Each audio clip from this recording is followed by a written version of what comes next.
Welcome to Chapter 7, Attitudes and Attitude Change, Influencing Thoughts and Feelings for PSY 235, Social Psychology. In this video, we'll be covering Learning Objective 7.1, and we'll be working on describing the different types of attitudes and how they're formed. We need to start with a solid definition of what we mean by attitude. Attitudes in our everyday speech, we use that word to reflect a lot of different things. So how do social psychologists define it? Attitudes in social psychology are essentially evaluations of the things we think about, people, objects, ideas, even concepts. We are not neutral in our interactions with our world. We have feelings about the people in it, the objects in it, the ideas in it. So we evaluate everything that we encounter. We decide whether we like it, we don't like it, whether we have positive feelings toward it, negative feelings toward it. Sometimes these evaluations are based on concrete facts. Sometimes they're just based on gut feelings and intuitions.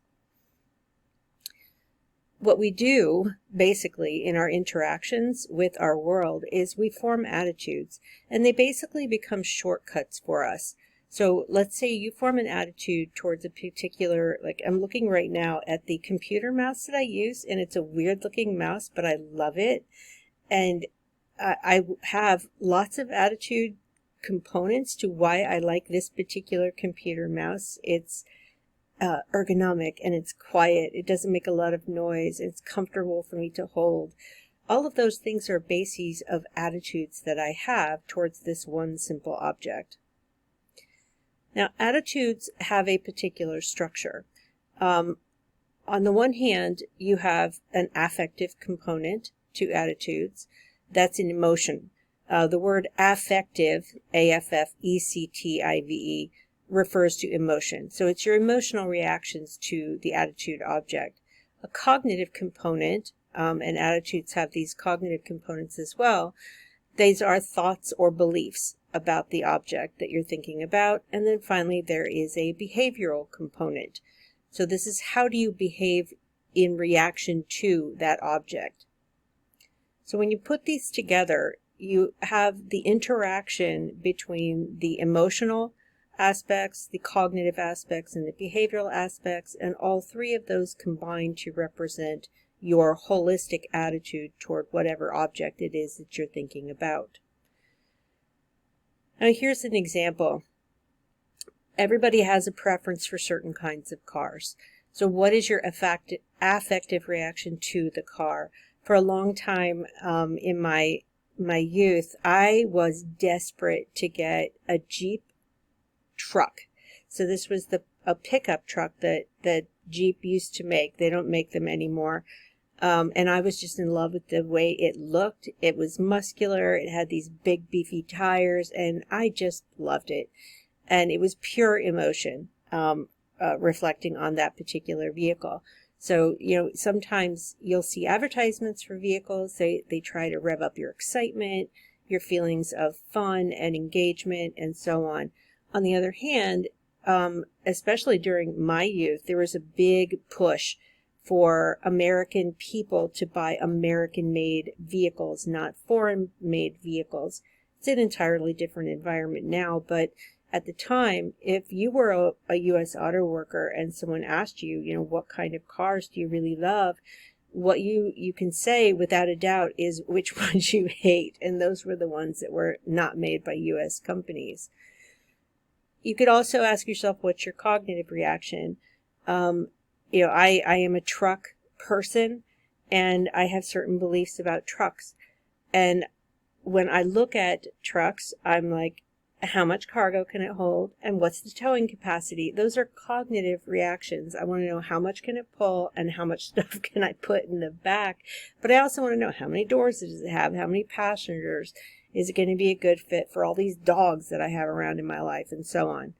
And then finally, what's your behavioral reaction? Do you actually go and test drive cars? Do you actually go look at prices? Do you get on auto sales apps and start pricing them out? And so on. Those are the behavioral components. So let's start by looking at specific kinds of attitudes that we could possess. Because attitudes, even though they all have all three components, some of the components can be stronger than others. Like my attitudes toward a vacuum cleaner have nothing to do with how the vacuum cleaner looks. It's like, does it get dog hair off my furniture and my floor? It's purely about performance, and that's a very cognitively based attitude for me. So, and if you have an attitude that is primarily based on what you believe to be true about the properties of the object that you're forming the attitude toward, you are faced with a cognitively based attitude. And sometimes our attitudes are built out of just facts, the facts that we can grab onto that are associated with that object. So if I'm thinking about a truck that I might want to buy, and I know that I need to pull, say, a horse trailer, I need to know that the towing capacity is going to meet the demands of that task. So if it doesn't, I'm not going to be interested in it. That's a clearly cognitively based issue that goes along with that object. So if I'm other things that go with car choices, maybe if you're in a time period when gas prices are very high, you may find yourself much more focused on how many miles to the gallon. You may also be really safety conscious, and you want all the safety features that are out there and available. Now, affectively based attitudes, in contrast, are attitudes that are based almost exclusively on how you feel about them. These are especially common in situations where you're forming an attitude towards something about which it is difficult to explain why you feel the way that you feel. And that may sound counterintuitive, but we have a lot of affectively based attitudes towards things that we have difficulty pinning down concrete, objective reasons for preference. So, if you ask me about my favorite music, and then you ask me, well, why? And basically it's just, the music I like it because it makes me feel good. That's it. It makes my feet move, and it makes my heart feel good. Values are also very much connected to our affectively based attitudes. So underneath a lot of mood-based and feeling-based attitudes are deeply held values. Sometimes they are religious values or political values. They could be moral beliefs. And then they kind of translate into things that we find either that foster positive emotions, or they foster negative emotions. Sometimes they are based on sensory reactions, like my reaction to certain foods, to certain music. Like if someone plays me some of that vocal fry trash rock stuff, I don't know what it's actually called, but it makes my teeth hurt, and I don't want anything to do with it. If you present me with luscious dark chocolate, I will smile and I will have happy thoughts for a very long time. If you present me with a tiny puppy with the cutest big eyes, it's a sensory reaction, and you're going to have positive feelings toward it. Sometimes it's aesthetics. So if you're looking at a beautiful sunrise, that emotion that you feel is an aesthetic reaction. Or if you hear a sound that's particularly jarring and uncomfortable, then you will have a negative set of feelings toward it. You can also be classically or operantly conditioned to have an affective reaction to a particular object. If you've had really bad emotional experience and there happened to be a certain kind of smell in the air or a certain kind of sound going on around you, that can foster a connection to that emotion that you're having in that moment, and it can become attached to that experience. So, for example, if there was a certain song playing at your high school prom or whatever, and you were having the best time of your life, that song can be connected then to that positive emotion. And then when you hear that song later, it will foster all of those happy thoughts. And the reverse could also be true. If you heard a particular song and at that very moment your date for the night starts ogling one of your best friends and you had the worst night of your life with that situation, that song is going to conjure up those same negative feelings. One other concrete example, I had a song playing in my car when I had a bad car accident. And to this day, if that song comes on, if I make the mistake of plugging that, pulling that up on Spotify, I immediately have very fearful thoughts because that's classically conditioned. Some ways of thinking about the sources of affectively based attitudes, just remember they are not rational. They come from emotion, and sometimes we don't even know if these emotional reactions are tied to these deeply held values and beliefs that we might have. Sometimes they aren't connected to anything. They're just gut level intuitive responses. They're not governed by logic either. So if someone that you're connected to has a powerful affectively based attitude about an issue, you have to remember those feelings are not based on logic. They're just about feeling. And if you go at them and try and change their attitudes by giving them facts and figures and content, it's going to have no impact whatsoever. So because the attitude itself is not based on facts and objective information. Since these are often tied to people's values, trying to change them is like challenging those deeply held values.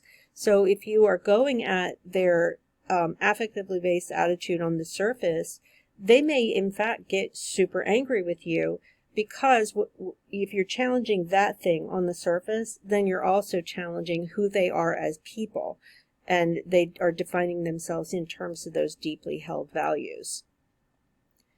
Now, behaviorally based attitudes, and I will say that for a lot of my students over the years, behaviorally based attitudes are the ones that are hard to understand. It's like, how do you come to form an attitude simply because you've behaved in a certain way, whether it's by choice or because other people have compelled you to do it? So I'll walk through this carefully.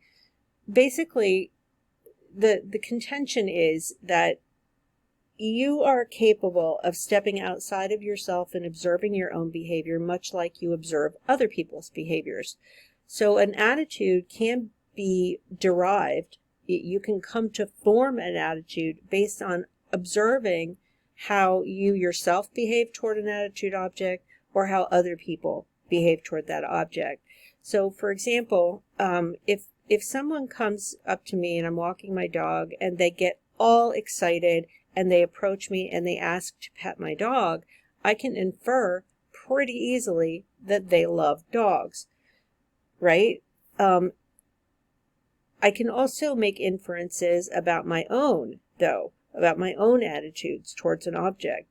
And especially if it's a new experience, if I'm going into a new situation and I have to decide whether I like it or don't like it, I'm going to observe my own behavior as I interact with that object and then reflect and make the same kind of inference I would about another person engaging in the same behavior. Now, the theory that's used to explain this formation of behaviorally based attitudes is Daryl Bem's self-perception theory. And there are very specific circumstances under which self-perception will lead to the creation of new attitudes. Essentially, if you are unclear how you feel about a certain event or experience or object, if you just don't know, it's a new thing, you haven't had a lot of interactions with it, and you don't know how you feel. Just as we would infer other people's attitudes from their behavior, we are capable of doing the same thing for ourselves. Your initial attitude, for you to form an attitude behaviorally, your initial attitude has to be weak or unclear. So let's say that you're a person who has never, ever gone on a roller coaster. And you go to Cedar Point and you decide, okay, I'm going to get on the roller coaster. You get on the roller coaster and then you get off after the ride is over and someone asks you, so what do you think about roller coasters? Now, what you have to do is you have to reflect on what you were doing, what expressions you were making while you were on the roller coaster. So if you reflect back and you say that if you reflect on the fact that you were smiling, that you were screaming in joy, that you were throwing your hands up in the air, that when you got off the ride you were laughing, you can infer very easily that you enjoyed the roller coaster and therefore you must like them. If, however, you were screaming in terror, you white-knuckled and gripped your safety devices as hard as you possibly could, you had repeated thoughts of when the ride goes upside down, you're going to tumble out of it and die. When you get off that ride, you're going to be relieved, and then if somebody asks you, what did you think about this? You're going to say, I hated it, never doing it again. And then if you're asked about, well, how do you feel about roller coasters in general? You're like, nope, don't like them. So that's the idea of how we form behaviorally based attitudes. Now, another way that attitudes differ from one another, some of them are very explicit, meaning that you are capable of describing them, explaining them, meaning they're conscious. They are in your conscious mind and you can easily talk about them and how you feel about them. So like, thinking of political attitudes, my political attitudes are pretty clear, pretty easy to express, and they're very conscious. At the same time, there are other kinds of attitudes that are implicit. As we're in, the social world is very messy and we need lots of shortcuts. Go back a few chapters to that idea of heuristics.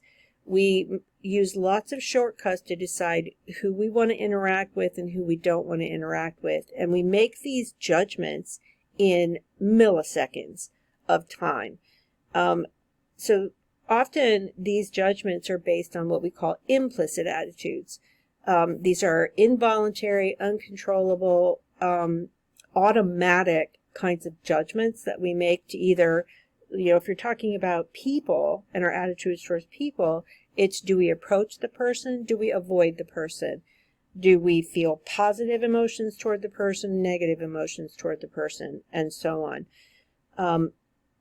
Telling the difference between implicit and explicit, if you're just sitting there listening to this and thinking, okay, explicit, I got that. I can come up with lots of examples of attitude objects that I have a clear explicit attitude toward and that I can give reasons for. Searching your own mind for your implicit attitudes is hard because they're implicit. They're difficult to put our finger on.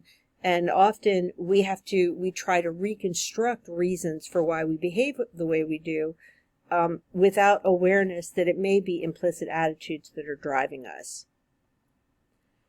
So here's a video. The video quality is not great, but this is one of the premier researchers who did a lot of the original research on implicit attitudes.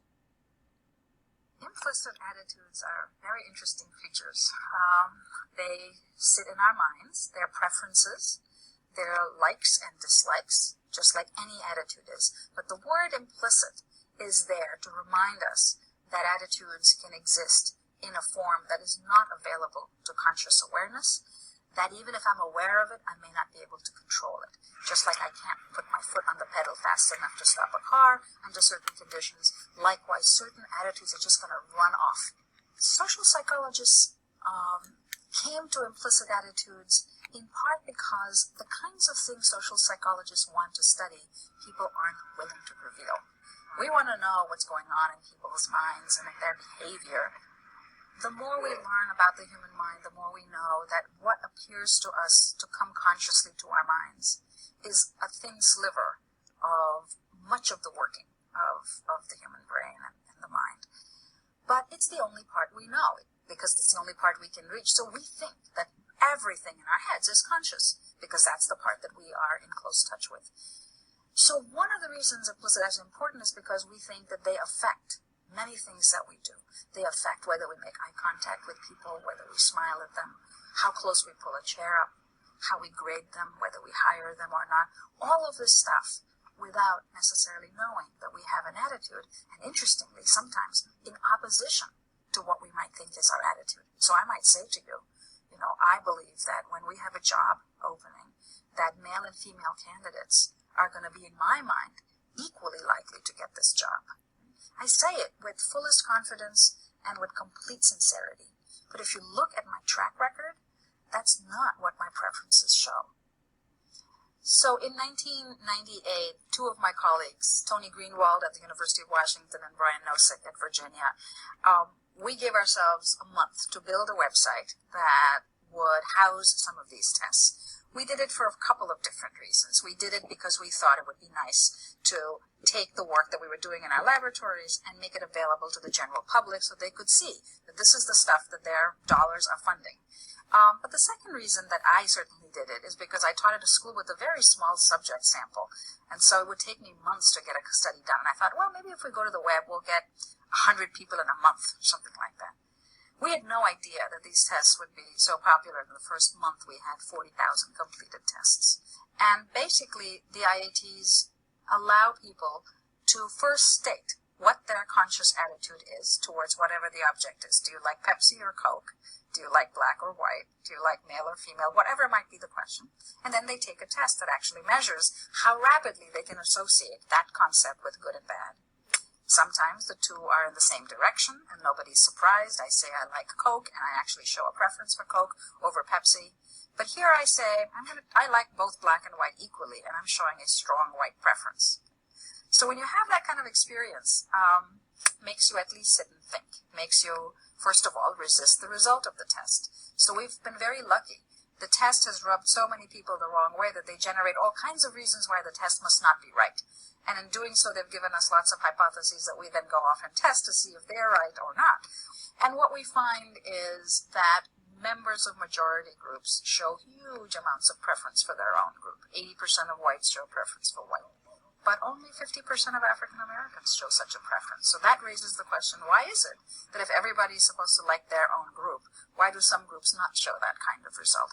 So we've learned lots of very interesting things from the web data, and these days it has become a source of data analysis as well, and we derive lots of new ideas and hypotheses from the data that come through the website.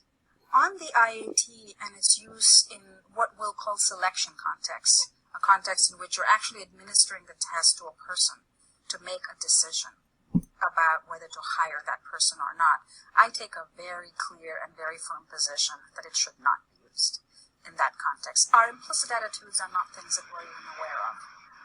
And the law has made a very clear distinction between behaviors that we perform that are within our control, for which we ought to be held responsible, versus those that might operate at some other level of consciousness that are not within conscious control, that we are not and should not be held responsible in exactly the same way for. I don't believe that its use lies in administering to decide whether a police officer can get a job, whether somebody is patriotic enough to serve in the army. Those would be wrong uses of it, in part because the test isn't valid enough to make a decision like that. But secondly, those implicit attitudes we would hope are not always the things on which people will behave or act. Let's say I have to serve on a jury, and I have this really negative, let's say anti-black attitude, but implicitly. But I'm the kind of person who wishes to put that aside and do something about it. Right? That's for me to decide what I want to do about it, and that's what I ought to be held accountable for, not necessarily the implicit attitudes. Many students of mine have shown that I was wrong by going off and doing studies to show that implicit attitudes are quite malleable. They are very sensitive to input. If we end up teaching kids that A is good and B is bad, and they learn that, and then a few days later, we flip that around and we say, oops, no, it's actually A that's bad and B that's good. Their minds are going to just wrap around that and learn. But not just with kids. This is true even of adults. If our environment signal to us something new that is not like all the stuff we've learned over the years, it turns out that the adaptive minds that we have will change. This is very good news because it suggests that Whatever it is that we may have learned that we don't particularly like, we can unlearn, we can relearn. As we make decisions, most of us aren't even aware of the minuscule levels at which bias might creep into a decision. So one way to change this, of course, is to become aware, to read the work, to understand at what moments in the decision-making path can our preferences and our attitudes and our beliefs, likes and dislikes, affect and shape the choices we're making without us being aware. One of the things I realized after having taken my own tests was a bias against the elderly that I apparently carry around in my mind that I didn't know about. Compared to the young, the elderly don't shine in my mind. And so one of the things I've noticed now is that my behavior to elderly people is not negative, it's just that I avoid them. So when I'm crossing the street, I just prefer not to look in their direction. And now that I know that, I've actually done a lot to change it. You'll be surprised. Try smiling at an elderly person the next time and you'll see how shocked they'll look at you, because their worlds are not worlds in which people smile at them very much. Social psychologists are in the business of showing that prejudices exist, showing what they might predict, showing the ways in which they may cause harm. But social psychologists are not in the job of telling people that they must change. That's more or less, I would say, the job of each individual person. So there are lots of techniques that social psychologists can suggest as ways in which biases can be corrected, while always keeping in mind that as scientists, all they can do is point the path, but never impose it. So that concludes my coverage of Learning Objective 7.1. In the next video, I'll cover Learning Objective 7.2, where we'll look at the conditions under which attitudes can actually predict what we will do.